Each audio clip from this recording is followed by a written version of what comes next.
శ్రీమద్ భగవద్గీత 13వ అధ్యాయము 24, 25, 26, 27వ శ్లోకములో ధ్యానేనాత్మని పశ్యంతి కేచిదాత్మానమాత్మనా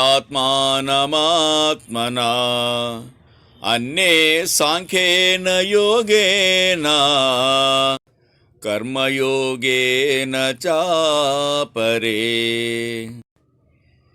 దేహమందుండెడి ఈ ఆత్మను శుద్ధ బుద్ధి సహాయముతో కొందరు ధ్యానమనర్చి దర్శింతురు, కొందరు జ్ఞానయోగము చేతను, మరికొందరు కర్మయోగము చేతను దర్శించెదరు.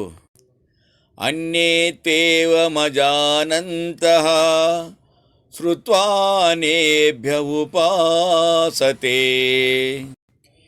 తేపి చాతితరంత్యేవ మృత్యుం శృతిపరాయణాః. ఈ విధముగా అనుష్ఠించుటకు అసమర్థులైన వారు తెలిసిన పెద్దల వలన విని ఉపాసించవచ్చును. అట్టి వేదాంత శ్రవణ తత్పరులు తప్పక మృత్యురూప సంసారమును తరింపగలిగితరు.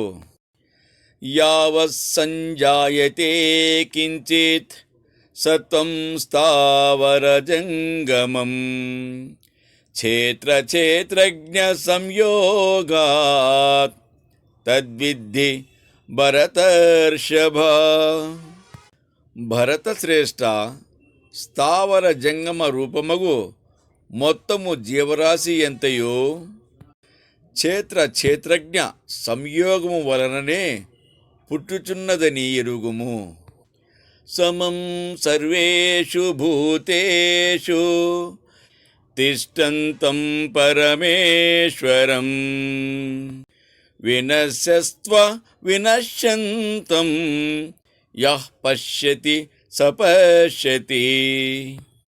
నశించిపోయిడి సమస్త భూతములలో తాను నశింపక సమముగ నుండెడి పరమేశ్వరుని చూచిన వాడెవడో వాడే నిజముగా చూపులు గలవాడు.